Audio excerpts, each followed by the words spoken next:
Did you see this? It says killer underwear invasion.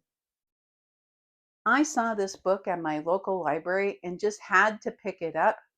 And then I read what's underneath here: how to spot fake news, disinformation, and conspiracy theories. I love this book by Elise Gravel. I think it's a book that everyone needs to read, both children and adults.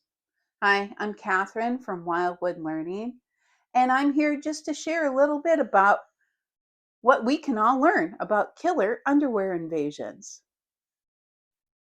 So, the reason that am talking about this book today is because it is an important topic.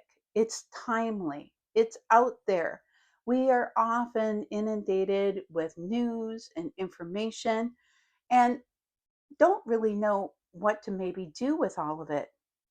What I liked is that this book has in the contents 6 different chapters in it.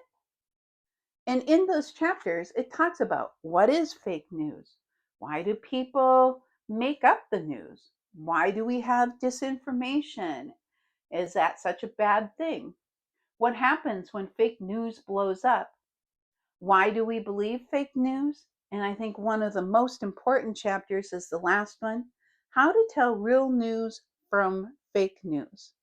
So this is very timely. All the topics are questions that maybe you as an adult are asking, or older children when they're in school and they're hearing all this news. Also, it's got some really fun pictures in it. It has some tongue in cheek, some humor to it.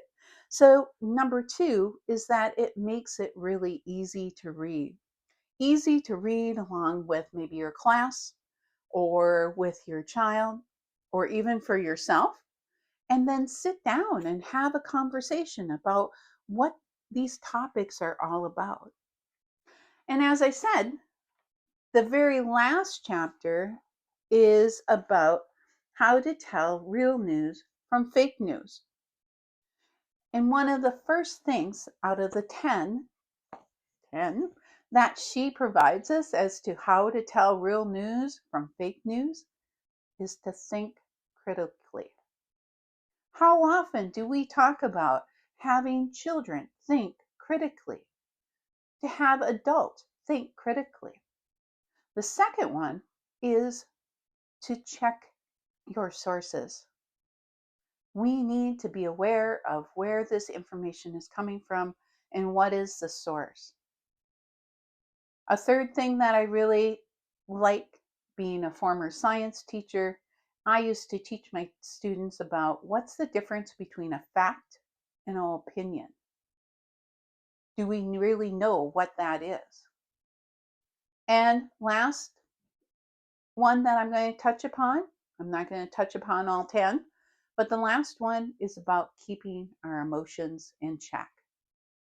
And I think that one is so difficult because as we read the headlines, as we hear the news, we may feel that we have no control. Anxiety, fear, confidence, all of those emotions are coming up for us. And we really need to keep our emotions in check, especially since we're all leaders in schools or organizations, working with children, families, youth in some capacity. And when we're doing that, we need to be that role model for them. So keeping our emotions in check is so important, along with having the ability to think critically, know our sources, what's fact from opinion, all important pieces of determining what is real news. So I ask, take a moment, go look in your library and see if they have Killer Underwear Invasion by Elise Gravel. I suggest that you check it out, read it for yourself, and maybe share it with some of the older children that are in your school, in your classroom, in your family. Comment down below if you do read the book and let me know what you think. And certainly go ahead and subscribe to this channel as we talk more about being trauma informed and strength based within your school and organization.